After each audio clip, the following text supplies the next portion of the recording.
My name is Glenn, and I'm an alcoholic. And thank you, Denise. Let me get rid of this sign. Okay. Well, I'm going to tell you a little bit about some of my background, but to qualify that I am an alcoholic.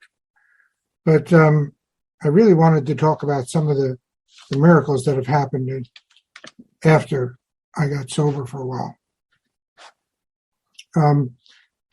One of the things that kicked off my drinking was my mom died when I was 16. Actually, it was 1 week before my 16th anniversary, 16th birthday. And I was deprived of my 16th birthday, and I was really upset. And it was all about me, me, me. When I was 16 years old, it's all about me. And she was dying of cancer. My father knew that she was dying of cancer. He knew for a year, and the doctors told him not to tell her or us kids or anybody else. And so he carried that for a year while we watched our mom kind of disintegrate in front of us. And I got really upset at him, the fact that he didn't tell us kids, because I would be really a lot nicer to my mom than I was. And I think the feelings back then was that's what they didn't want. They didn't want you to act differently. I don't know if it's the right thing or not, but that's immaterial. Anyway, I was really pissed at my father, and as soon as I could, I graduated from high school at 17, and as soon as I could, I moved out in the middle of the night. And I moved to a boarding house where they had a room, and I grabbed it, and I lived in that room for a while, and I fell in love with the donut shop girl, and she said there's another room available at another place, and I went over there, and she and I got real chummy, and next thing you know, one led to two led to three, and in order to conserve rent, we decided to move in together, and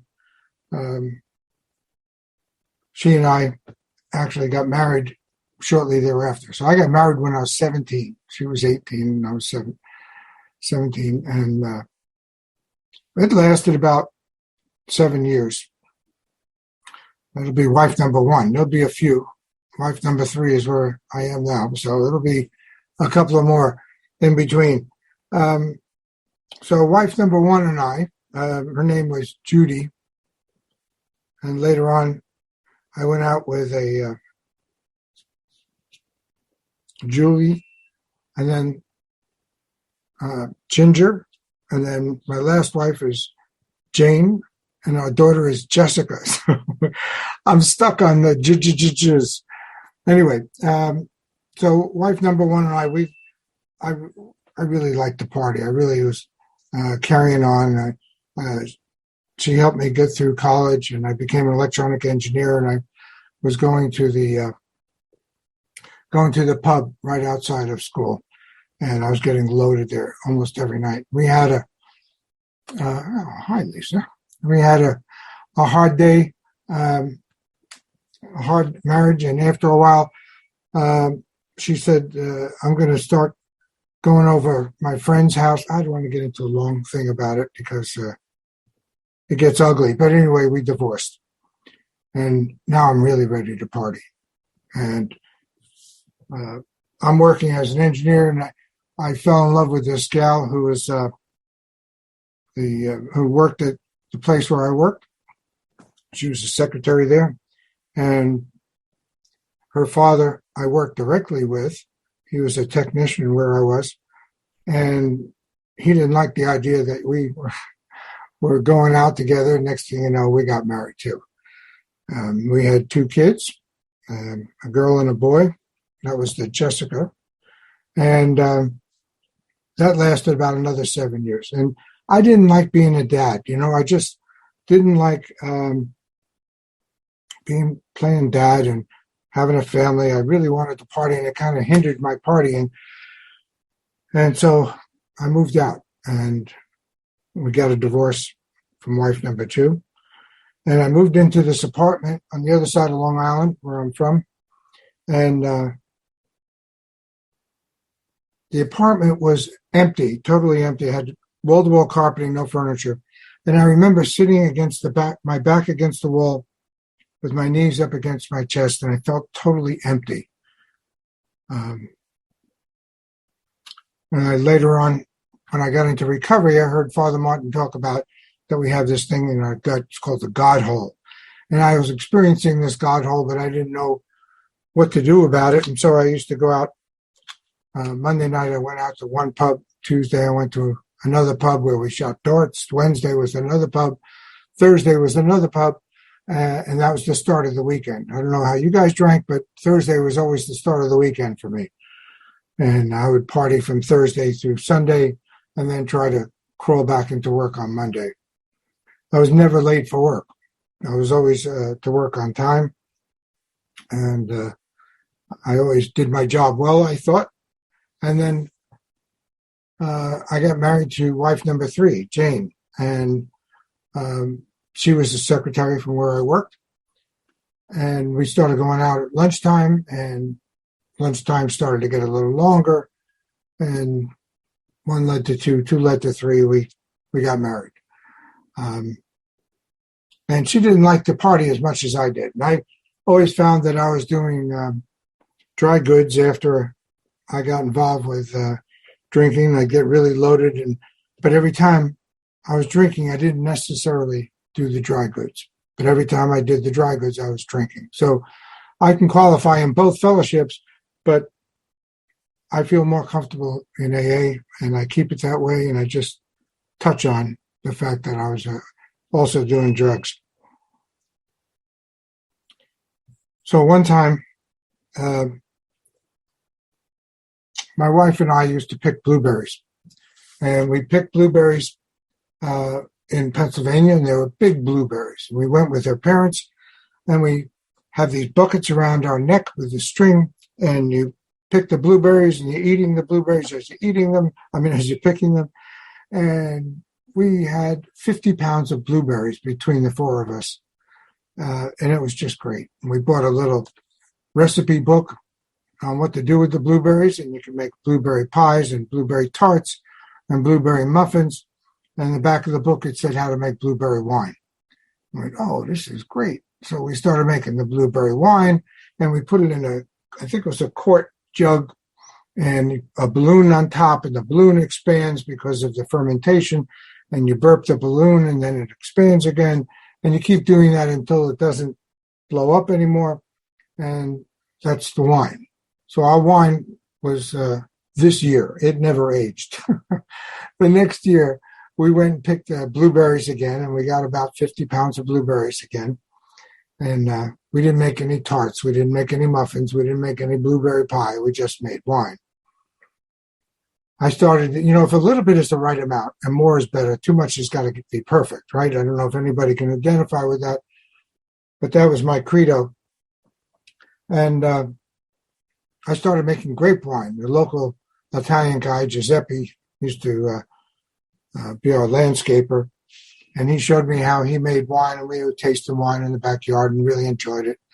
And, it takes 2 42-pound boxes of grapes to make a 5-gallon carboy. That's the big glass jugs, to make 5 gallons of wine. And if a little bit is the right amount and more is better, and too much has got to be perfect, I kept on getting more and more and more grapes and doing more and more and more wine. The last year of my winemaking, which was in 1987, my sobriety date, I had 3/4 tons of grapes delivered to my home. That's enough to make 950 bottles of wine. We had them all in our basement, and we made champagne, and we did different blends, and we thought we were really cool. Like I said before, none of our wine aged more than a year. It was drunk up right away. So one night, my day of infamy, which was September 28th, 1987, I go to Queens, Long Island, to get some wine labels. They had our name on it, Karishkat Winery, and we thought that was kind of cool. And I went to pick them up, and my day started off with being pissed off at my boss. I mean, for something stupid. I used to be a consultant to the military, and Kelly Air Force Base was my customer. So I would go to Kelly Air Force Base in Texas, and I would work with him. And then one time my boss said, there's a Freudian slip. My boss said to go to Texas and see if you can get some more money from him because our contract is running out soon. So I go down there, and he said, there's no more money. There's giant cutbacks in the military cutbacks, and there's just no more money coming down. And I came home, and I told my boss that, the president of the company, and he said, well, go back and ask him again. And I was like, really? That was, I have a good rapport with this guy in Texas, and why am I going to spoil this great relationship I had? So I was really annoyed. And I'm going to go pick up some wine bottle labels, and I stop at my local Oasis right after work and had a couple of beers, and a friend walks in, a guy from work, and next thing you know, he's buying around, and the bartender buys around. After the third round, the bartender buys, and you don't leave on the fourth one, the freebie. I mean, for crying out loud. So I started getting loaded, and I said to my friend, I said, hey, I have to go into Queens to get these labels. He says, well, I'll go with you. So he drove into Queens, and I picked up a 6-pack of beer for a long trip. It was about 20 miles. But for the long trip, I picked up the St. Pauli Girl. Now, I drank the beers like St. Pauli Girl with my pinky out because those are cool beers, right? I never drank Bud or Schlitz or Ballantine. Well, I did drink Ballantine Ale, but always the cool beers, Tsingtao beer, the oil cans from Australia that keeps you hopping. I can't remember. Foster's Lager. I used to drink all these crazy beers. Anyway, I drank the 6-pack of beers going into Queens, picked up the labels. We came back out, and I'm in a blackout now. And I stop at my local pub, and I have a Johnny Walker Red and soda. Now, you wouldn't know it, but Johnny Walker is my drink of choice. And incidentally, when we went on our honeymoon, we were in Europe for 6 weeks, and we went to Kilmarnock, Scotland, which is where they make Johnny Walker. And it was like Mecca, I have arrived, it was great. Anyway, so Johnny Walker, I drank some Johnny Walker at the last pub, and I came home, and now I'm in a blackout. When I drank, I always seemed to go to a blackout. I don't know why that is, but I thought I was successful when I was in a blackout. So when I drank that night, I was totally in a blackout. I don't remember driving home. I got home at about 11 o'clock, my wife tells me. I don't remember any of this. This is her story now.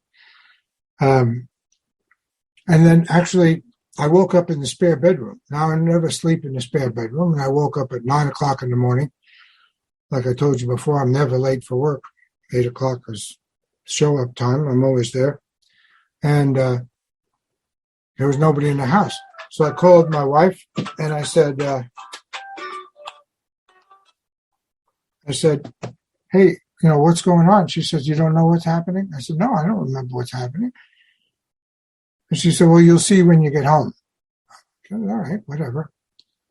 So I go to work and not thinking anything about it. When I get home, she's all black and blue and swollen and yellow. And I said, wow, what happened to you? She said, you don't remember anything. She said, no. I said, no, I don't remember. I jumped on top of her. Remember, this whole night started with me being pissed off at my boss. I jumped on top of her and put my knees on her shoulders, and with my clenched fist, I started beating her. I've never hit a woman before. I can't imagine even doing it today. But this is how she told the story to me. She said that she went to court and she took out a restraining order. And I was a little concerned with that. She said, put on your best suit. You're going to court tomorrow. And when I went to court,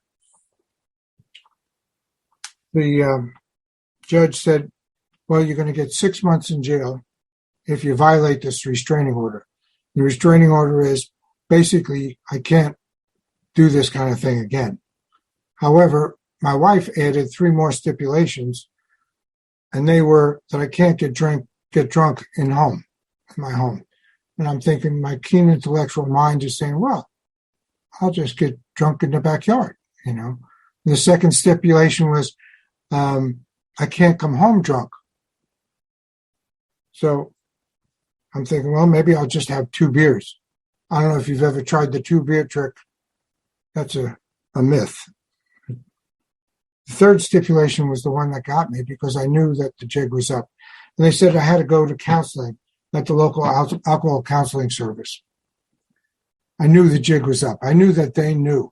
I knew that I couldn't drink the way I was drinking anymore. So I go to counseling, and my counselor, I had individual and group, and my counselor is, I'm like this, okay, tell me how to drink. And my counselor is saying, well, I really want you to go to A&A, the AA meetings. And there's one right in your town. It's not far from you. And she gave me the name of the group and the address. And she said, when you come back next week, tell me how it was. I said, okay, fine. So I come back the next week. She said, well, how was it? And I said, I just couldn't find it. The address, I don't know. It was just mixed up.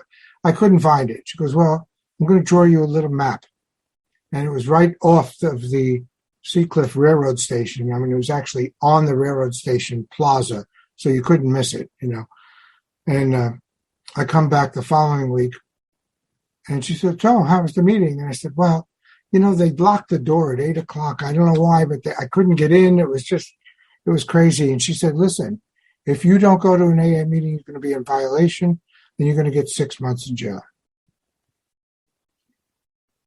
I've spent we just had Memorial Day weekend. I spent one Memorial Day weekend. I got drunk on a Thursday. Bad news. The judge took off on Friday. I don't see the judge until Tuesday. I was in jail for all those days.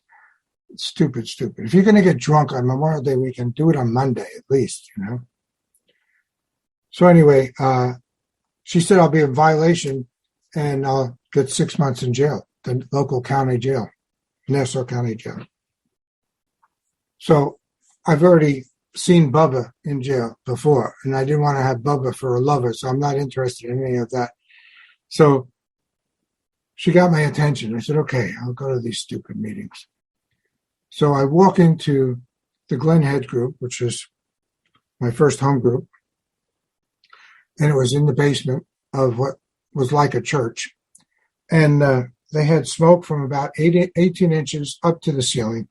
And you had to kind of walk through like this. And there was nothing but a bunch of 80-year-olds sitting around the outside of the room. And it looked like God's waiting room to me. And I said, oh, no, I'm in trouble now. A lot of the people that I see on here now is similar to where it was. I'm one of them. Anyway, I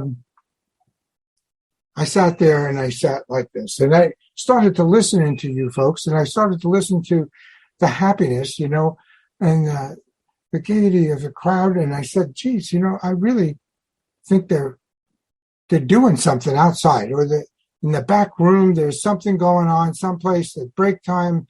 When they take a break, they must go outside and do a little something. Something is, I don't know what's going on. And I tried to figure it out. And I realized you guys were just genuinely happy. Just really, really happy. And I really wanted what you had. An old guy came up to me and he says, here, kid, here's a big book. Read this. Start on page 58. No, I don't believe that myself now, but that's what he told me to do. Start on page 58, how it works, and go on from there. I said, yeah, okay, fine. And after a while, after going to meetings, I started to enjoy it. I started to do some laughing myself. I heard some of these stories I could really identify with. And I'm saying, oh man, these guys are my people, these are the guys that I used to have fun with at the pub.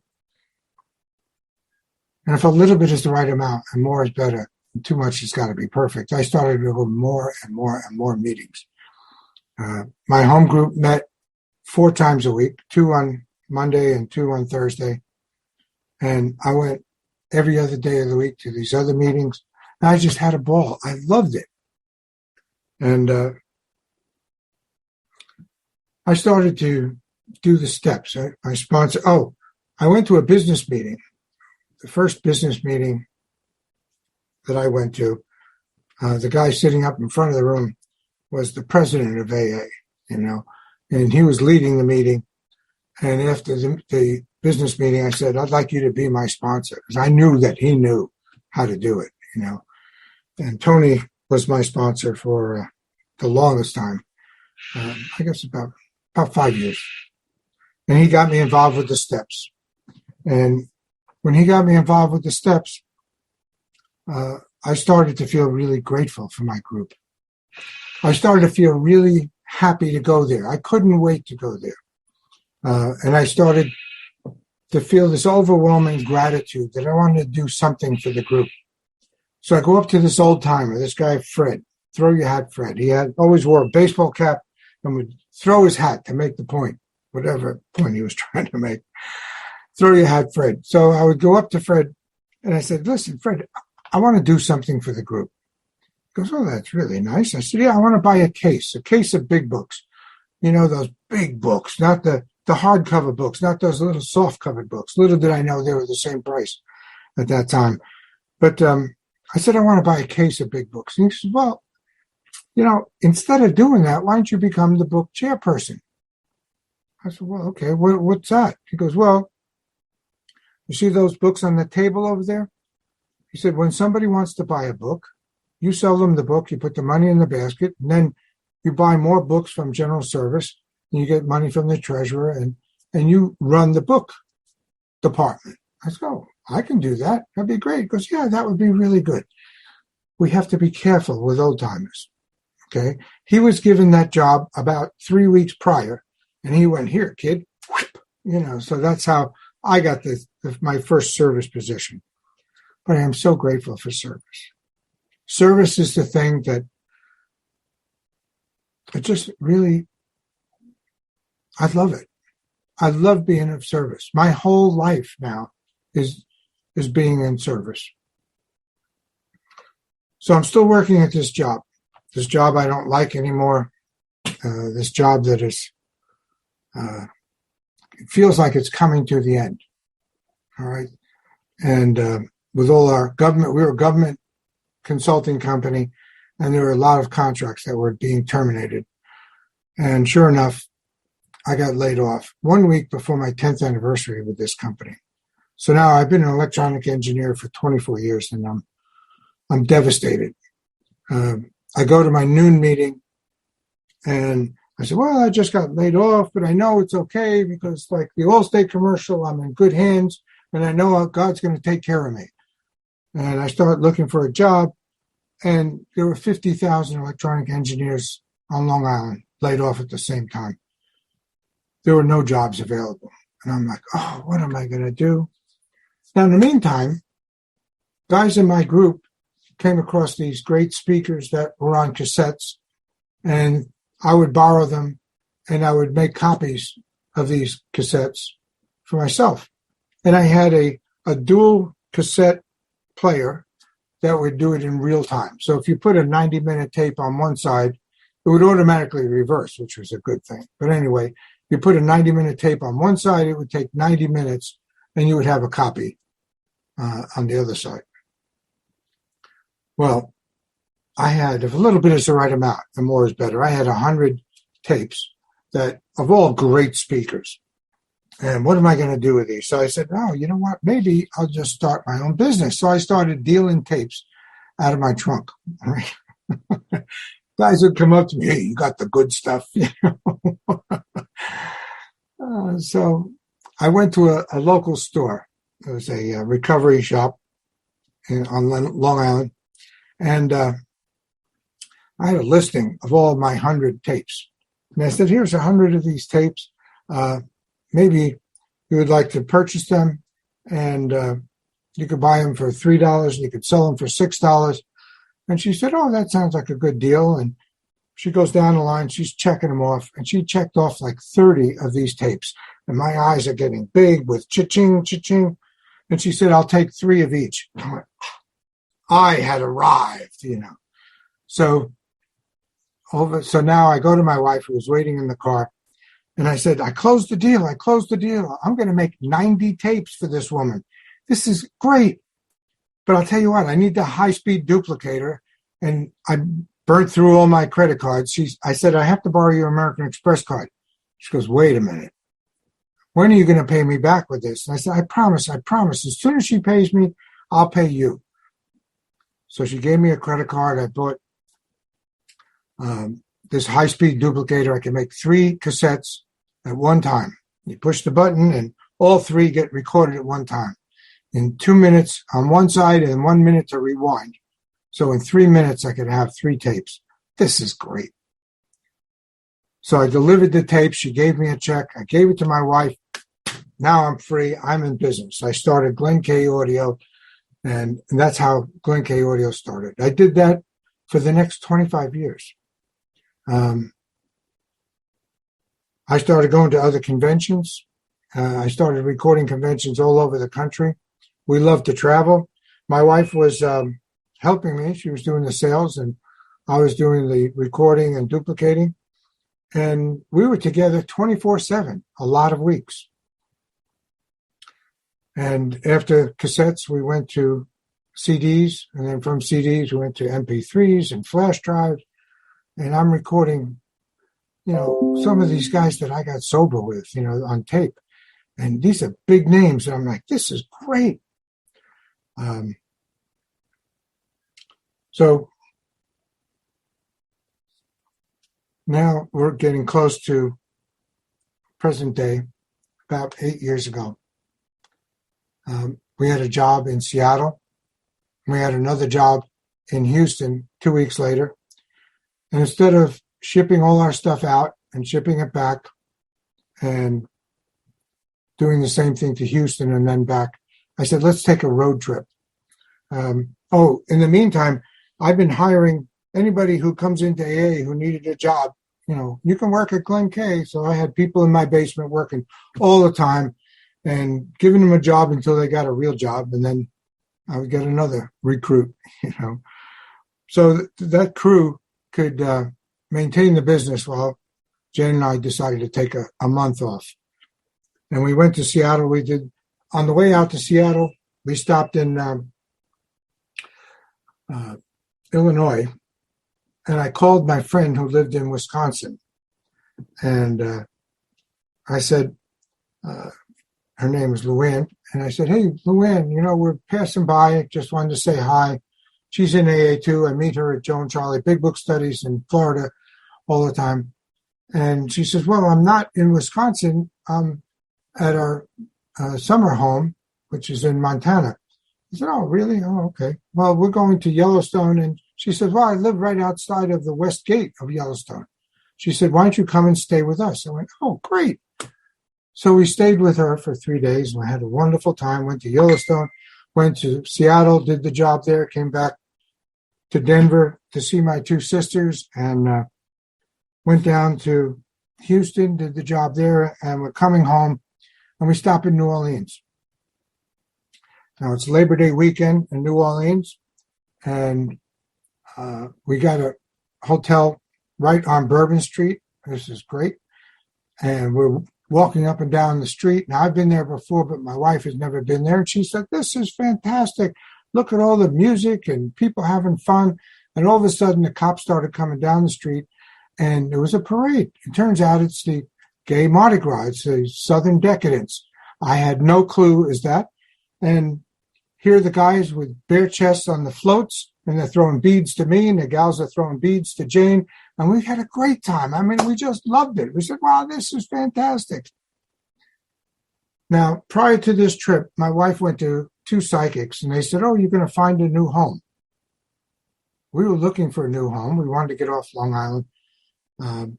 we stopped in, like I said, we stopped in Denver. We thought for sure we'd move to Denver where my two sisters are, but everything was very expensive. We didn't find anything there.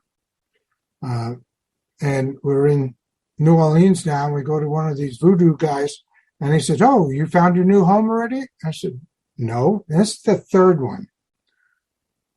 So we just blew that off. We said, "This is crazy. Too many people are saying that we're finding a home." We already gave up on the idea. We're coming home on the interstate, and the air conditioner breaks down in my van, and we're right at the exit of Greenville, Tennessee. And we pull into Greenville. I go into an auto parts dealer, and I say, "Hey, who buys a lot of parts from you? Because I need to get my car fixed, and I don't know anybody here." He says, "Well, what kind of a car?" I said, "Well, it's a Honda." He said, "Well, there's a guy that fixes Toyotas and Hondas on the outside of town. Go see him." So I saw him, and I fell in love with this guy. He's such a sweetheart of a guy. And he said that he had to charge up the AC in my car. It's going to take a few hours. It was already 2 or 3 o'clock in the afternoon. So I said, "You know what? Drop us off at the hotel." So he dropped us off at the hotel, and he's working on the car, and the next morning he's going to pick us up. In the hotel, there's a real estate book. The real estate book says you can get a 5-bedroom home, wrap-around porch with a pond on 5 acres for $150,000, and the taxes were $500 a year. I went, "We're moving. That's it. This is where we're moving to." We go to the supermarket to get something, and they say, "Can I take the bags to the car for you, sir? How are you doing today, sir?" And I'm like, this is not New York. We're not in Kansas here anymore. And the people are so nice here. I couldn't believe it. I said, "We're moving." So we go back and forth a few times looking for property, looking for homes. And I did a job in the Rhode Island State Convention, and there was a speaker there, Lily H. A lot of you know her. And she's fun, just a fun speaker. And she said she's going on vacation. I said, "Oh, really? Where are you going?" She said, "I'm going to Greenville, North Carolina." Now, it wasn't Greenville, Tennessee, but it was Greenville, North Carolina. Okay. On one of our trips down, we're on the interstate, and we pull over to stay overnight. And we asked the waitress in this restaurant, "How do I get to the Harley dealer?" I used to drive a Harley. And she said, "Well, you go this road, and then make a left on Greenville Road." I said, "What road?" Greenville Road. Now, by this time, is it odd or is it God? I heard Joe say that a million times, Joe from Joe and Charlie. And I tell the guys I work with, I sponsor, always got to ask yourself, is it odd or is it God? And write it down in a little book. And when the evidence becomes overwhelming, you'll realize that God is in your life all the time. My wife says to me, "I think you better start writing this in your little book." I mean, we started to get in Greenville. Everything was pointing to Greenville. All right, so now we found the property. We found the home we want. We're laying in bed one night. No, we call the real estate broker, and she comes over, takes looks at our home in New York. And she said, "I would paint the front door red. Don't do anything else, because whoever buys the house is going to just move walls and do whatever they want to do with it." We said, "All right." Painted the front door red, and within a week, we sold the home. We couldn't believe it. So now we're really moving. And I'm laying in bed, and I'm saying, maybe this guy who used to record group anniversaries, maybe he wants to buy my company. I'll give him a call tomorrow.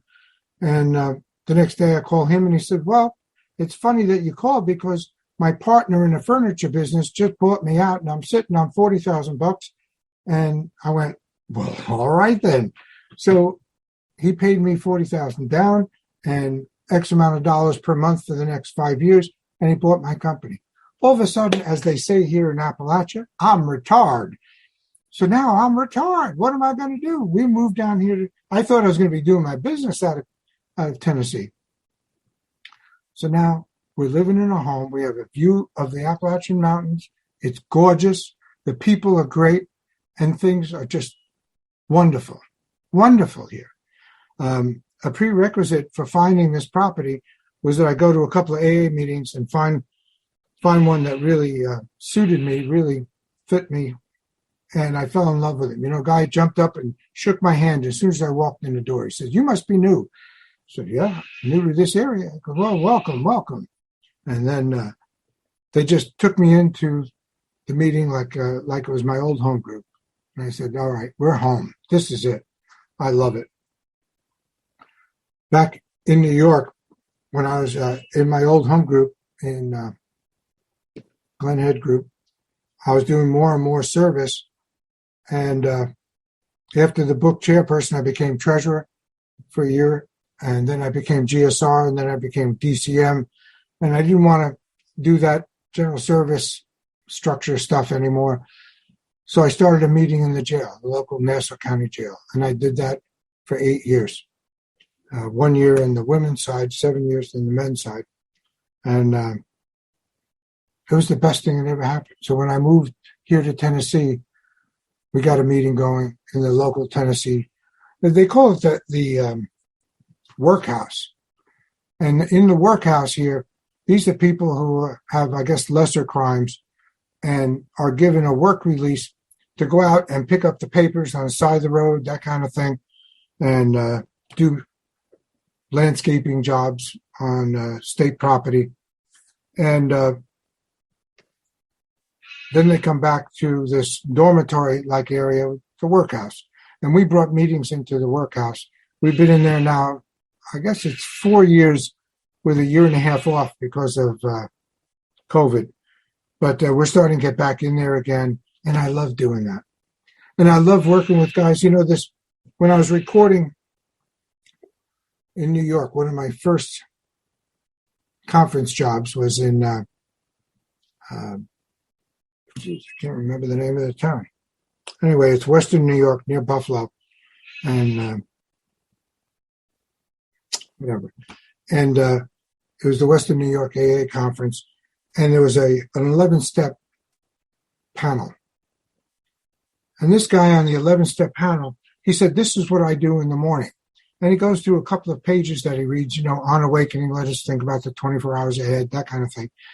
And he goes through 5 or 6 pages, and I said, wow, that was really kind of interesting. When I got home, I listened to the tape, rewound it, wrote down the page numbers. I started doing that myself. And I call it the spiritual roadmap. And the guys that I sponsor, I gave them the spiritual roadmap. And I said, here's how you go from this page to this page to this page. And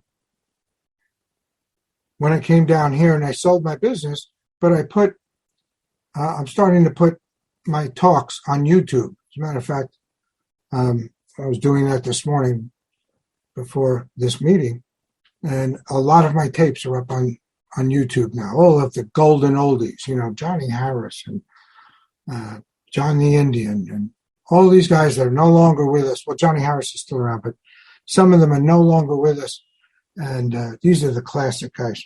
Anyway, so I decided to record the spiritual roadmap. So I did a YouTube version, a Zoom version, and I recorded it, and I put it on YouTube. And now it's spreading all over the place, and people are giving it to other people. And I go to meetings and I hear, oh yeah, I got this spiritual roadmap. It's on a YouTube channel, and I know where it came from. And it's great that other people are using it. It's just such a blessing. I find that there are AA coincidences or God coincidences that are as God stuff in my life all the time. I mean, when I go back and I look over it, is it odd or is it God that I was right underneath the Greenville sign in Tennessee? I never in a million years would have stopped. I never thought I was going to live in Tennessee, no less stop here and stay overnight.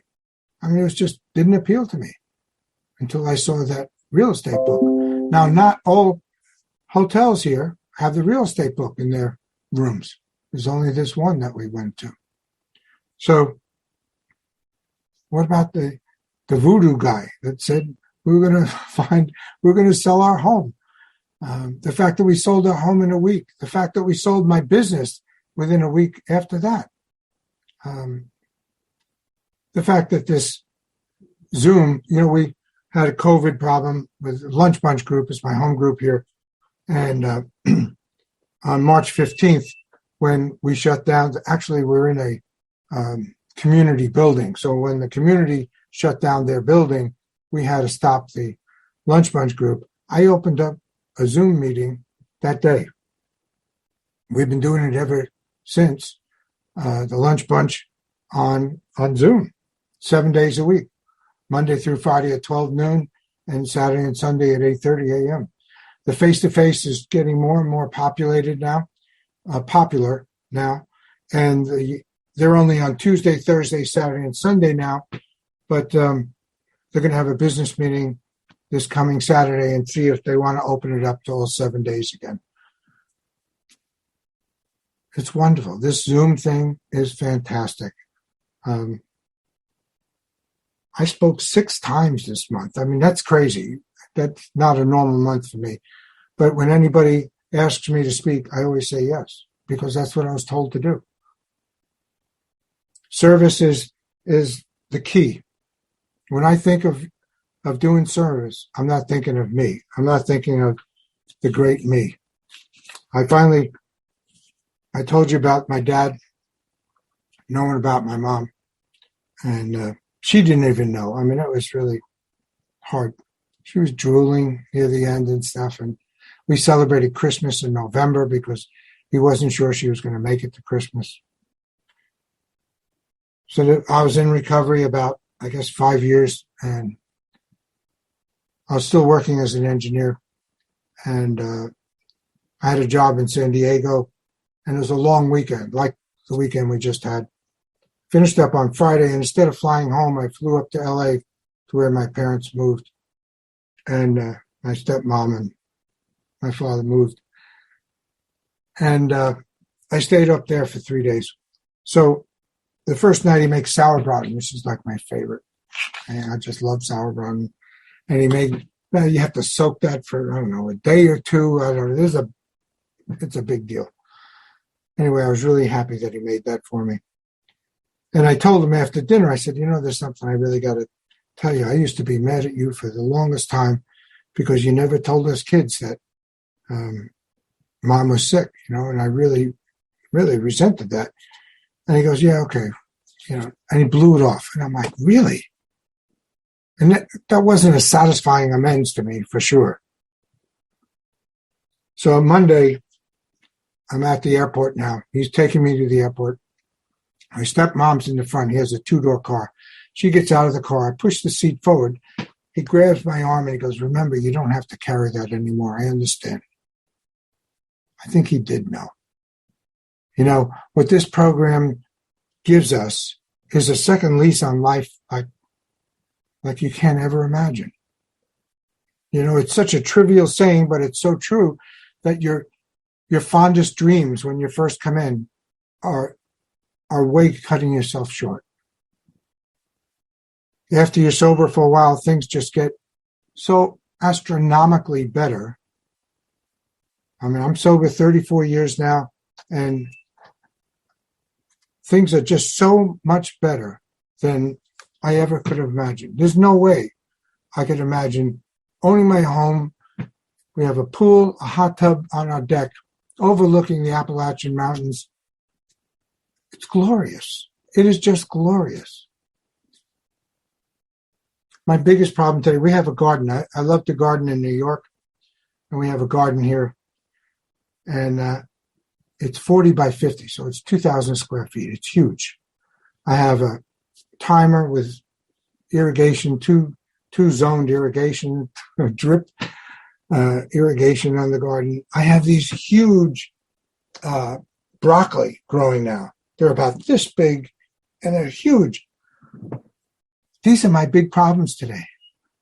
Looking at the little bugs on my leaves and trying to figure out how to get rid of the bugs. Insects. I'm a master gardener now, so I can't call them bugs. They're insects. And we don't plant in the dirt. We plant in the soil. or as they say here, Saul. So I just love my life. I'll tell you, this is the best that's ever happened. Now, to try to explain that to somebody that's brand new, that's our job, but it's a difficult job. I think the only way we really can do it is to have them witness how we are. You know,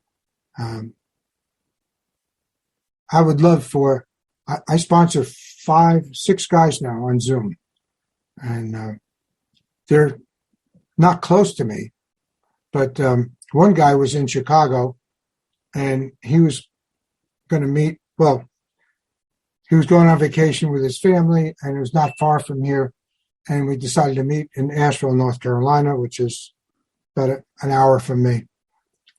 And we went out for a wonderful breakfast, and he picked up the tab, and I said, I didn't even ask him to do that. That's just like the right thing to do, you know?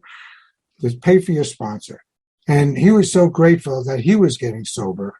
He was grateful that he was able to start calling guys on a regular basis, and he can see that he needs to work in service. That is, call other people. We have my old home group. That's another blessing. My old home group is on Zoom at 6:30 in the morning. So I go to that meeting every day, 7 days a week. And he's on that meeting from Chicago, so it's 5:30 for him. And they just started a web page, and he's in charge of putting up the web page. So he took the service job there, and he's working on making the web page with his hot links for beginners. You can go purchase these books from General Service, and here's some AA talks if you need to listen to some talks. It's amazing how there's another guy I sponsor who is now running the Lunch Bunch Zoom meeting 4 out of the 7 days. I do it just one day. I have a speaker meeting on Wednesday, and he does most of the other work for that. He even runs the business meeting now. I don't even get involved with it anymore. I did it for a year and a half, 7 days a week. It's like time to let somebody else do it. Sponsorship and helping others is the main thing. I can't say it enough. I think I'm running out of steam, so I'm going to say I'm done. And that's it. Thank you very much.